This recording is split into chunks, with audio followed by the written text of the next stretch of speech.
Buckle up, because this is the biggest trade war escalation North America has seen in decades. Canada just dropped a colossal $110 billion energy counterstrike on the United States, blindsiding the White House and sending shockwaves through the economy. What started as a simple trade dispute has now turned into a high-stakes geopolitical standoff, and the consequences could hit American wallets harder than ever. So why did Canada do this? What does it mean for the US economy? And most importantly, how will Trump fight back? Let's break it all down. The spark that lit the fire. Trump's trade war backfires.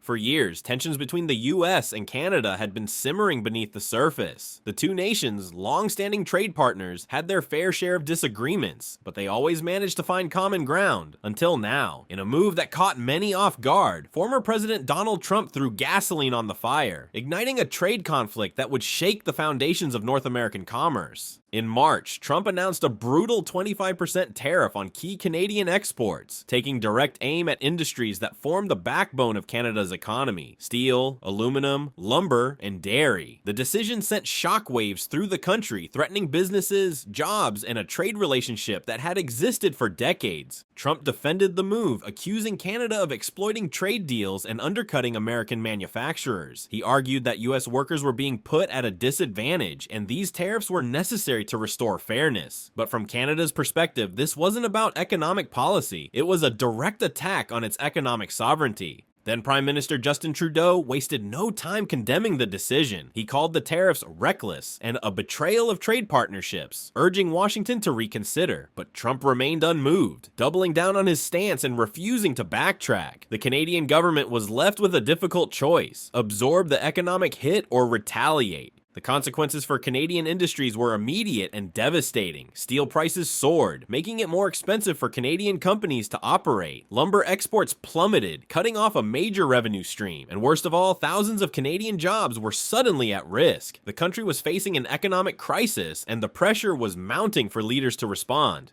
And then, Canada struck back. Ontario, the industrial heart of the nation, responded with a bold and unexpected counterattack, one that would send shockwaves right back into the US economy. No one saw it coming, and the fallout was just beginning. Ontario's revenge, the $110 billion energy tariff that shocked America.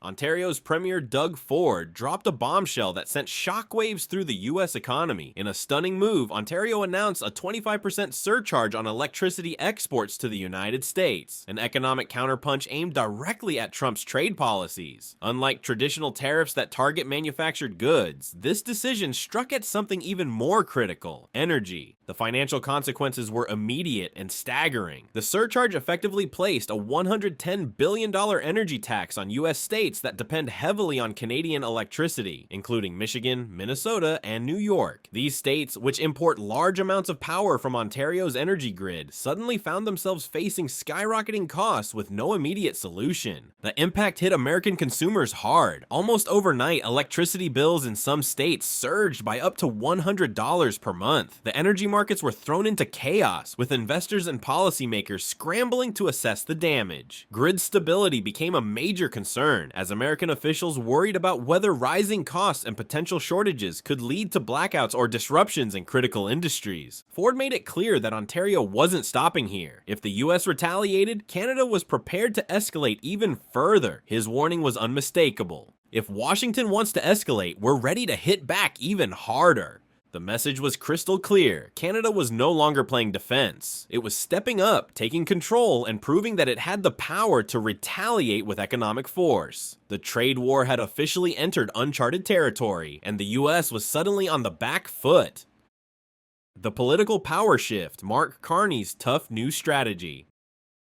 Meanwhile, as the trade war escalated, Canada's political landscape was undergoing a seismic shift. The country was about to get a new leader, one who wouldn't just defend Canada's economy, but reshape its entire approach to global trade. After years in office, Justin Trudeau stepped down, leaving behind a nation locked in a heated economic battle with its largest trading partner. His replacement, Mark Carney, a global finance powerhouse. Carney wasn't just another politician, he was a man with a proven track record in economic strategy, having served as the governor of both the Bank of Canada and the Bank of England. If there was anyone capable of navigating Canada through this high-stakes economic standoff, it was him. Carney wasted no time making his stance clear. Unlike his predecessor, he wasn't looking for a diplomatic resolution. He was prepared to hold the line. His first major policy decision as prime minister was to keep the retaliatory tariffs in place, ensuring that Ontario's $110 billion energy surcharge remained a direct counter to Trump's aggressive trade policies. He declared that Canada would not negotiate under pressure, and any discussions with Washington would only happen when the United States committed to fair trade practices. But this wasn't just about standing firm. Carney had a broader vision, one that aimed to strengthen Canada's energy sector and reduce its reliance on American markets altogether. In his first official address, Carney sent a powerful message to both Canadians and Americans. We won't allow American protectionism to dictate our economic future. These tariffs will remain until the US commits to fair trade. His words made it clear. Canada was done playing second fiddle in North American trade. This was no longer about retaliating against Trump's tariffs. It was about building an economic strategy that would fundamentally change Canada's place on the global stage. Carney's plan extended far beyond tariffs. He immediately pushed for expanding Canada's energy production, ensuring that the country could increase exports beyond North America and tap into new international markets. At the same time, he sought to forge stronger trade alliances with Europe and Asia, working to diversify Canada's economic ties and ensure that American policies would no longer dictate its financial stability. To support this vision, his administration began investing billions into infrastructure, strengthening Canada's ability to transport and export its energy resources independently of the United States. This wasn't just a short-term response. It was a blueprint for economic independence. Under Carney's leadership, Canada was no longer just defending itself against Trump's aggressive trade tactics. It was taking control of its economic destiny, repositioning itself as a global energy superpower, and showing the world that it could stand on its own. The era of Canadian dependence on the US was coming to an end, and Washington never saw it coming.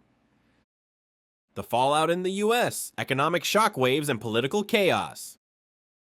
Back in the United States, the fallout from Ontario's $110 billion energy tariff was immediate and chaotic. Within hours of the announcement, panic set in among state officials and industry leaders. Michigan warned of potential power shortages, raising concerns that critical infrastructure could be affected. New York launched an urgent investigation into skyrocketing electricity costs, fearing that households and businesses would be crippled by the price hikes. Meanwhile, Minnesota's governor publicly blasted Trump, calling his trade policies economic recklessness and blaming his tariffs for triggering an avoidable crisis. American energy companies quickly sounded the alarm, warning that these surcharges wouldn't just hit consumer wallets. They could destabilize the entire power grid, with many states heavily dependent on Canadian electricity imports. There was growing uncertainty about whether the US grid could handle the sudden strain. If cross-border energy flows were disrupted, major cities could face rolling blackouts, price surges, and increased vulnerability to supply shocks. The US wasn't just dealing with a financial headache, it was facing a full-blown energy crisis. But as state leaders scrambled for solutions, Trump took a hardline stance. Instead of looking for a resolution, he doubled down. At a heated press conference, he dismissed Canada's move as a hostile act and threatened even more tariffs in retaliation. His message was blunt. If Canada thinks they can play tough, they're making a big mistake. Trump made it clear that he wasn't about to back down, even as American industries braced for more damage. Behind closed doors, however, the mood in Washington was far less confident. Senior officials knew that Canada held serious leverage in this economic standoff. The US imported over 4 million barrels of Canadian oil per day, a crucial supply that kept American refineries running. If Canada decided to cut off energy exports entirely, gas prices could skyrocket overnight, sending shockwaves through the economy. And with an election looming, the last thing Trump needed was an energy crisis that could alienate voters in key battleground states. The White House had been caught off guard, and they knew they needed a plan fast. But with Canada showing no signs of backing down, Trump was running out of options. The trade war had escalated beyond what anyone had expected, and now the stakes were higher than ever.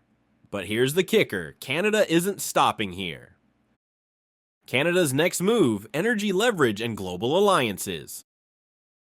The $110 billion energy tariff was just the opening salvo in what is shaping up to be a long and brutal trade war. While Washington scrambles to respond, Doug Ford and Mark Carney are already planning their next strategic move, one that could deal an even heavier blow to the US economy. This isn't just about retaliation anymore. It's about rewriting Canada's role in global trade. The first step in their strategy? More tariffs on American goods. Ford's administration is preparing to slap heavy surcharges on U.S. alcohol, food, and automotive exports, hitting industries that rely on Canadian consumers. This move would disrupt major American markets, from whiskey producers in Kentucky to auto manufacturers in Detroit, and put even more pressure on businesses already struggling under Trump's aggressive trade policies. But Ford and Carney's vision extends beyond just economic punishment. Canada is actively working to reduce its dependence on U.S. trade altogether. One of the boldest steps involves accelerating the construction of new pipelines, creating direct export routes to Europe and Asia. If successful, this would allow Canada to bypass the U.S. energy market entirely, selling oil and gas to other global players instead. At the same time, Carney is pushing for massive investments in renewable energy projects, aiming to position Canada as a leader in clean energy production and lessen its reliance on fossil fuel exports to the US. But the most aggressive threat on the table is something that could send global energy markets into total chaos, cutting off energy exports to the US entirely. Ford has referred to this as Canada's trump card, a nuclear-level economic move that could cripple American energy supplies and send oil prices skyrocketing overnight. If Canada follows through on this, it wouldn't just hurt American consumers, it could trigger a worldwide energy crisis, making fuel prices soar and putting enormous strain on global supply chains. And while Trump continues to talk tough, the reality is his options are running out. With an election looming, the last thing he needs is an energy disaster that sends gas prices spiraling and fuels public outrage. But if he backs down, he risks looking weak on trade, something that could cost him politically. Now, all eyes are on Trump. The next move, it's his to make. Will he escalate further, risking even more economic turmoil? Or will political pressure and the looming threat of an energy crisis force him to reconsider his approach? But the real question is, could this spiral into an all-out trade war? The stakes have never been higher, and the consequences of the next decision could reshape North American trade for decades to come.